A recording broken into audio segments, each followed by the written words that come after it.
आंखें लाल, चुभन और तकलीफ, रतूबत या पानी भी निकल रहा है, हर तरफ काले चश्मे नजर आ रहे हैं। It's a wide spread epidemic.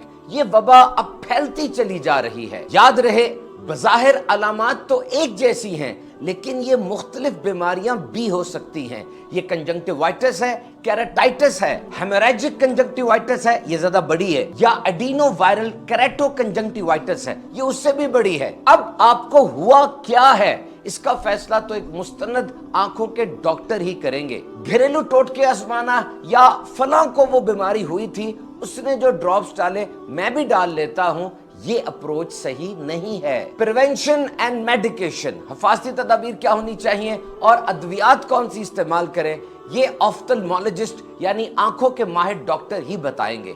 क्योंकि आंखें बहुत यूनिक हैं, मुनफरिद और इंसानी जिस्म का अहम तरीन हिस्सा हैं। 7.5 ग्राम की ये आंख पैदाइश से आखिर तक बिल्कुल वही रहती है। काम है देखना, आधा दिमाग इस काम पर होता है। 1 मिनट में इंसान 12 दफा आंखें झपकता है और ये आंख 576 मेगापिक्सल पर वर्क करती है। आंख का रंग ये काला नहीं होता, ये जो आंख के अंदर ये गोल वाला हिस्सा, इसको आयरस कहते हैं, ये डार्क ब्राउन होता है और दुनिया की 55% आबादी का रंग वो डार्क ब्राउन है। वैसे इंसानी आंख के 12 रंग हो सकते। और अब आइए, ये जो वबा फैली हुई है, नाम है इसका कंजंक्टिवाइटिस, एडिनो वायरल कंजंक्टिवाइटिस। ये उस वायरस का नाम है जो इस बीमारी को फैलाता है। लेकिन अगर इसमें कॉर्निया आंख का मुतासिर हो जाए, ये सबसे ऊपर आंख की एक मेम्ब्रेन झिल्ली है, अगर ये मुतासिर हो जाए तो ये कंजंक्टिवाइटिस केराटाइटिस बन जाता है,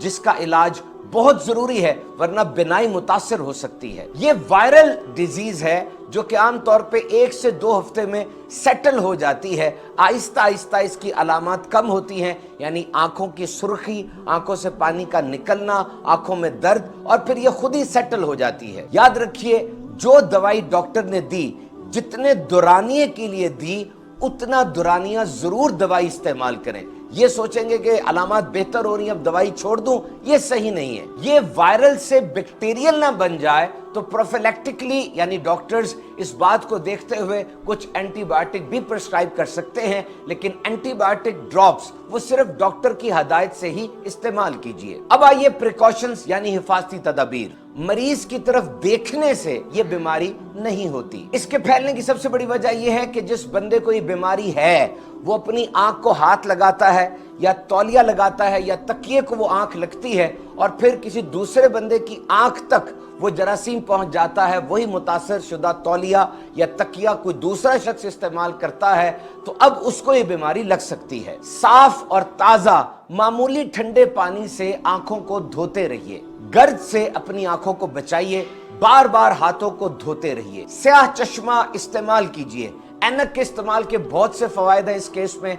नंबर 1, जब ऐनक होगी तो बार बार आंखों को हाथ नहीं लगेगा। इस बीमारी में रोशनी आंखों को लगती है, फोटोफोबिया हो जाता है, तो जब आप चश्मा इस्तेमाल करेंगे तो रोशनी डायरेक्ट आंख को नहीं पड़ेगी। सरहाना तौलिया लाजमी अलग कर लें। अगर आंख को साफ करना हो तो टिश्यू से साफ कीजिए और वो टिश्यू उसी वक्त फेंक दीजिए। कुव्वत मुदाफ़अत यानी अपनी पावर ऑफ इम्यूनिटी को बढ़ाइए, क्योंकि ये वायरल डिजीज है और इंसान की कुव्वत मुदाफ़अत ही इससे लड़ती है। इसके लिए सब्जियां, गोश्त, मछली, गाजर वगैरह इस्तेमाल कीजिए। इधर उधर से सुनकर घरेलू टोटके इस्तेमाल करेंगे, इसका नुकसान हो सकता है। अपने करीबी मुस्तनद डॉक्टर से रुजू कीजिए। ये वायरल डिजीज है, 1 से 2 हफ्ते तक आमतौर पर सेटल हो जाती है। आइए इसके 2 रूहानी इलाज भी सुन लेते हैं। जिसकी आंख सुर्ख हो और दर्द करे, वो 10 बार या मुकीतु पढ़कर दम कर ले। आंखों के दर्द का रूहानी इलाज।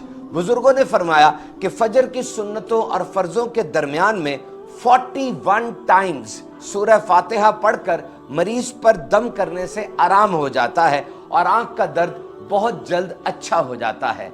अल्लाह